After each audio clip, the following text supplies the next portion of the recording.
Psi, esta talvez seja uma das aulas mais importantes do nosso curso, de qualquer concurso que você vai fazer, porque, afinal de contas, Código de Ética Profissional das Psicólogas e dos Psicólogos, a Resolução 010 de 2005, é, sem dúvida alguma, um dos grandes campeões de assuntos recorrentes em provas, independente da área de concurso que você for prestar. Isso porque esse instrumento ele é norteador das práticas profissionais da nossa atuação psi, né? Então, em qualquer que seja a tua área de atuação dentro de um cargo público, você precisará nortear as suas ações com base no código de ética. É por isso a importância dele para provas objetivas e discursivas, inclusive, tá? O nosso código, a primeira informação que você tem que ter é que ele tem uma parte bastante principiológica, ele é mais teórico do que prático, porque ele tem justamente esse objetivo de trazer princípios gerais que norteiam a profissão, do que ser um manual de conduta, a gente vai ver isso logo mais. E ele tem alguns artigos que são mais concursáveis, né? Por exemplo, o artigo 1º, o artigo 2º, que fala das vedações, né? Das atuações, dos princípios gerais de atuação e das vedações no artigo 2º, a questão também das penalidades, lá mais para o final do código, alguns outros artigos no meio dele que são muito importantes. Então, nestas aulas aqui, a gente vai abordar tudo isso, tá? Porém, mesmo você tendo a videoaula e o PDF, eu gostaria de te recomendar fortemente a leitura do código na íntegra, tá? Essa leitura é fundamental para que você conheça o instrumento, né? Para que você conheça essa resolução que é a mais importante da nossa profissão, tá bem? Ela é importante tanto para atuação profissional quanto para provas. Então, vamos lá, né? Vamos conhecer esse código. Pois bem, a gente começa trazendo para você a parte que normalmente a gente pula quando vai estudar, que é a parte da apresentação, dos considerandos. É a parte introdutória do código. Essa parte costuma cair muito em prova, porque ela estabelece as diretrizes desta resolução. Então, é por isso que a gente vai conhecer esse capítulo aqui também, tá? Na apresentação do código, e aqui eu trago as palavras do próprio código, tá? A gente tem o seguinte, que um código de ética profissional, ele procura fomentar a autorreflexão da categoria sobre o exercício profissional, né? Portanto, a missão primordial, e isso aqui eu destaco para você porque cai em provas, tá? A missão primordial de um código de ética não é normatizar a natureza técnica do trabalho, ou seja, o nosso código de ética não visa estabelecer um padrão de conduta para a gente seguir, não é isso. O que o nosso código de ética visa é assegurar, dentre os valores relevantes da sociedade e das práticas profissionais psi, né, um padrão de conduta que fortaleça o reconhecimento social da categoria. O que o CFP quer dizer com padrão de conduta? O nosso código, ele procura normatizar, regulamentar, esclarecer, trazer, apresentar para a gente, no código, valores fundamentais, princípios fundamentais da atuação do psicólogo. Então, são como se fossem diretrizes gerais. Para trazer uma linguagem jurídica para você, a gente pode falar em moldura, tá? É uma linguagem que eu acho que você vai entender bem. Imagine que a nossa atuação profissional, ela seja livre e ampla, tá bem? E ela sim é, de fato, né? Por exemplo, quando você vai realizar uma avaliação psicológica, não existe um manual dizendo para você, olha, escolha o teste X, Y, Z, proceda da maneira XPTO para que você tenha o resultado tal na sua avaliação psicológica. A gente não tem cartilhas que nos digam como agir dessa forma. Porque a atuação profissional nossa, ela é muito ampla, ela é muito livre. Há diversas teorias, por exemplo, que eu posso, nas quais eu posso me embasar, né? Então, a nossa atuação é um pouco fluida, tá bem? Porém, nessa fluidez de atuação, existe uma moldura, como se fosse um quadro. Então, imagine esse retângulo aqui da minha tela, tá? Esse é o retângulo dentro do qual eu preciso me manter.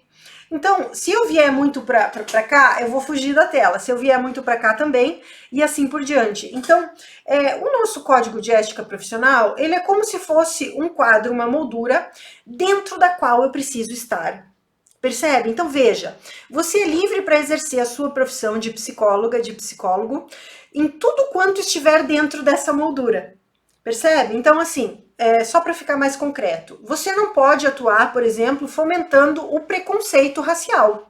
Né? Então veja, você é livre para ter as suas crenças, desde que essas crenças não fomentem um preconceito de raça. Essa é a moldura, percebeu?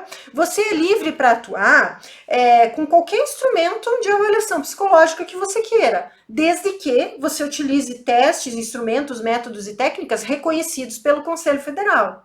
Percebe? Então, cartas de tarô, por exemplo, você não pode usar numa avaliação psicológica, né? Porque não é um instrumento psi reconhecido. Então, existe uma moldura, né, dentro da qual nós precisamos estar. O nosso código de ética traz essa moldura. Então, ele nos traz princípios de atuação profissional dos quais a gente não pode fugir. Então, somos livres para atuar. O nosso código de ética não é um manual de como agir, porém, ele nos traz princípios dentro dos quais nós precisamos estar para que a nossa atuação seja considerada uma atuação ética. Deu para entender? Então é por isso que lá na apresentação o código diz assegurar dentro de valores relevantes para a sociedade e para as práticas desenvolvidas um padrão de conduta. Esse padrão de conduta é a moldura que nós apresentaremos para você agora. O código é essa moldura, tá bem? Bom, ainda na apresentação nós temos o seguinte, o nosso código, ele busca ir além da normatização técnica, ele visa estabelecer um padrão de conduta que vai refletir valores fundamentais da sociedade e das práticas desenvolvidas pela categoria, tá bem? Então veja, por constituir a expressão de valores universais e não um manual técnico de conduta XPTO que você vai seguir, né? E sim principiológico, né? Um código não pode ser visto como um conjunto fixo de normas imutável no tempo. Então, olha que legal. O código está dizendo aqui para você o seguinte, esse código pode mudar. Os saberes e dizeres psicológicos podem ser revistos a partir da evolução da sociedade, né? Então, o próprio código é um instrumento mutável no tempo. Então, essa apresentação do código nos faz refletir sobre a importância de acompanharmos a evolução social também. Inclusive nas práticas psicológicas, tá bem? O código pautou-se pelo princípio geral de aproximar-se mais de um instrumento de reflexão do que de um conjunto de normas seguidas pelo psicólogo. Isso aqui é pegadinha clássica em prova, tá? Vira e mexe tem questão cobrando assim, o código de ética profissional do psicólogo visa estabelecer normas técnicas a serem seguidas rigorosamente. Não, tá errado. O nosso código de ética profissional visa estabelecer princípios normativos gerais, bases gerais de conduta para seguirmos, sem necessariamente adentrar na técnica, sem necessariamente estabelecer para nós, o que fazer e o que não fazer, tá? Numa conduta rígida. Não é esse o objetivo do código. O objetivo, como a gente pode ver aqui na apresentação, é que o código sirva de um instrumento de reflexão mais do que um conjunto de normas, tá bem? É por isso que é correto afirmar que o código ele é muito mais principiológico do que prático, do que técnico, tá? Muito mais teórico, conceitual, né? Principiológico, portanto, do que um manual aí que você vai, um guia prático de execução de trabalhos psis, tá bem? Bem, vamos agora adentrar numa parte do código que também é super concursável, que são os princípios fundamentais, tá? Acabamos de ver que o nosso código de ética, ele é muito mais principiológico do que prático, então o código nos apresenta uma série de princípios fundamentais que são essa moldura aqui, dentro da qual nós precisamos nos manter. E você vai entender isso melhor agora que a gente vai ler os princípios, tá bem? O primeiro deles, o psicólogo baseará o seu trabalho no respeito e na promoção da liberdade, dignidade, igualdade e integridade do ser humano, apoiado em valores que embasam a DUDH, a Declaração Universal dos Direitos Humanos, que é um documento que inclusive embasou a nossa Constituição Federal. Então veja que é principiológico. Você não tem aqui uma orientação de como agir, mas você tem uma orientação de por quais princípios basear a sua conduta na hora de agir. Então você não pode, por exemplo, agir com desrespeito à liberdade, à igualdade, à integridade, né? Porque esses são valores universais, tá bem? Tá entendendo agora por que é principiológico? tá? Segundo princípio básico, e esse aqui eu até destaco para você devido à incidência em provas, tá? O psicólogo trabalhará visando promover a saúde e a qualidade de vida das pessoas e das coletividades e contribuirá para a eliminação de quaisquer formas de negligência, discriminação, exploração, violência, crueldade e opressão. Então perceba que além de não incentivar e não promover práticas que incentivem a violência, a opressão, a exploração, a negligência, nós também somos responsáveis por fomentar práticas que inibam essas condutas e comportamentos nocivas a toda a sociedade, né? Então perceba que a gente está falando aqui de princípios gerais que norteiam valores éticos, morais, então acima de uma atuação profissional concreta, prática, mais assim técnica que você poderia esperar, talvez, de um código de ética, tá bem? Terceiro princípio, o psicólogo atuará com responsabilidade social, analisando crítica historicamente a realidade política, econômica, social e cultural. Então, esse viés sócio-histórico, ele é um viés que permeia todas as publicações do Conselho Federal, se você observar, tá? Essa linguagem do Conselho Federal, ela é muito importante em provas, tá? Ela tem sido muito cobrada, tá bem? Então, às vezes até para embasar um texto seu, um parágrafo seu de prova discursiva, é importante você se familiarizar com essa linguagem presente no código, nas resoluções do Conselho Federal, nas cartilhas e nas referências técnicas, tá? Então, você vai ver muito presente esse viés sócio-histórico que permeia as publicações. Essa noção, né, de posicionamento do Conselho Federal é importante você ter para provas, tá? E aí tem gente que vai dizer assim, ai, prof, eu não concordo e tal. Gente, nós estamos aqui para passar em concurso, não para concordar ou discordar, tá bem? Então, esse é sempre o recorte que você tem que fazer, tá?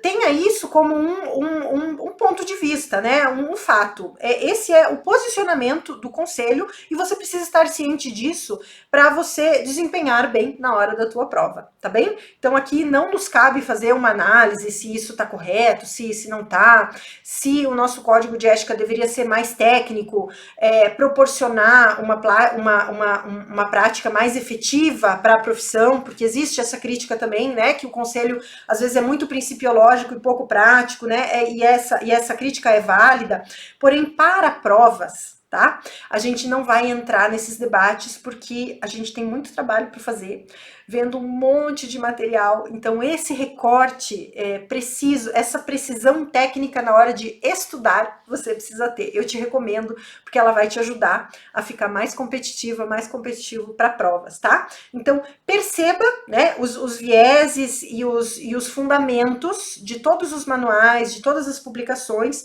Perceba isso, guarde essa informação e aplique ela a seu favor na hora da prova, tá bem?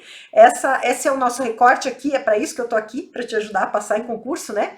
Essa análise de código de ética tem esse viés, então é por esse viés que eu recomendo que você olhe também, tá bom? Bem, quarto princípio, o psicólogo atuará com responsabilidade por meio do contínuo aprimoramento profissional, contribuindo para o desenvolvimento da psicologia como campo de saber, né, como campo científico de conhecimento e de prática. Então, a nossa atuação, veja, além de nós sermos responsáveis com a nossa prática, temos que também ser com a nossa ciência, com a nossa profissão, né, estimulando boas práticas, nos aperfeiçoando continuamente. Então, perceba que não parar de estudar nunca, se aperfeiçoar continuamente, é um princípio, é um valor, né, do nosso código de ética, tá bem? O psicólogo contribuirá, quinto princípio, para promover a universalização do acesso da população às informações referentes à psicologia. Sim, muitas vezes o conhecimento psicológico ele fica um pouco restrito, né, a algumas práticas ou algumas populações. Então, a importância, o código nos apresenta isso, de nós disseminarmos o conhecimento e a prática psi em toda a sociedade. Sexto princípio, o psicólogo zelará para que o exercício profissional seja efetuado com dignidade, rejeitando situações em que a psicologia seja aviltada. Isso aqui tem a ver um pouco com o nosso poder-dever, né? Muito mais um dever, né, do que uma posição de poder. de denunciar quando a gente vê irregularidades no cometimento da nossa profissão, né? Então a gente vê, por exemplo, colegas atuando em nome da psicologia, não sendo psicólogos, ou então colegas psis desrespeitando flagrantemente aí a nossa prática profissional, né? A nossa conduta profissional, agindo de forma assim a aviltar, né? Ou seja, a manchar a reputação da nossa profissão. Então nós temos o dever de também denunciar, de também ser vigilante, de observar, né, a prática profissional da nossa classe, né, nós enquanto classe de profissionais, certo? Depois, o psicólogo considerará as relações de poder e nos contextos em que atua e os impactos dessas relações sobre as atividades profissionais. Aqui, quando o Conselho Federal fala em relações de poder, o que se está querendo dizer é o seguinte: muitas vezes em relações profissionais, em situações de avaliação psicológica, em situações em que uma pessoa está sendo vítima de uma violência, por exemplo, há relações de poder que norteiam aquela situação, né? Então o psicólogo precisa estar ciente disso, porque as relações de poder que permeiam toda a nossa sociedade, elas enviesam, elas perpassam todas as relações sociais. Essa transversalidade das relações de poder, ela influencia no sofrimento psíquico dos sujeitos. Então é isso que o conselho quer dizer para você, né? Então, olha, psi, esteja atento quando você for em qualquer atuação profissional, seja no contexto clínico, organizacional, no contexto da psi hospitalar, educacional, em qualquer contexto que você for atuar, esteja atento às relações de poder que podem estar enviesando determinadas relações que causam sofrimento nos sujeitos, tá bem? E com isso, vamos fazer então um resumão dos princípios gerais do nosso código de ética. Primeiro deles, nós devemos basear o nosso trabalho no respeito ao ser humano, devemos também contribuir para a eliminação, exploração e violência e discriminações, né, de uma maneira geral. Devemos atuar com responsabilidade social, aprimorar-nos continuamente, esse é um dever profissional, né? Devemos zelar para a universalização do acesso a informações e conhecimento da psicologia. Devemos também zelar pelo exercício profissional digno, né? Inclusive fazendo denúncias quando verificamos irregularidades, e também precisamos levar em conta as relações de poder que permeiam muitas vezes as relações entre indivíduos, tá bem? Veja que o código é, portanto, bastante principiológico. A partir da próxima aula, a gente vai adentrar aí no artigo 1º e 2º, que também são bem concursáveis. Então, toma uma água e volta já, que eu vou estar te esperando. Até!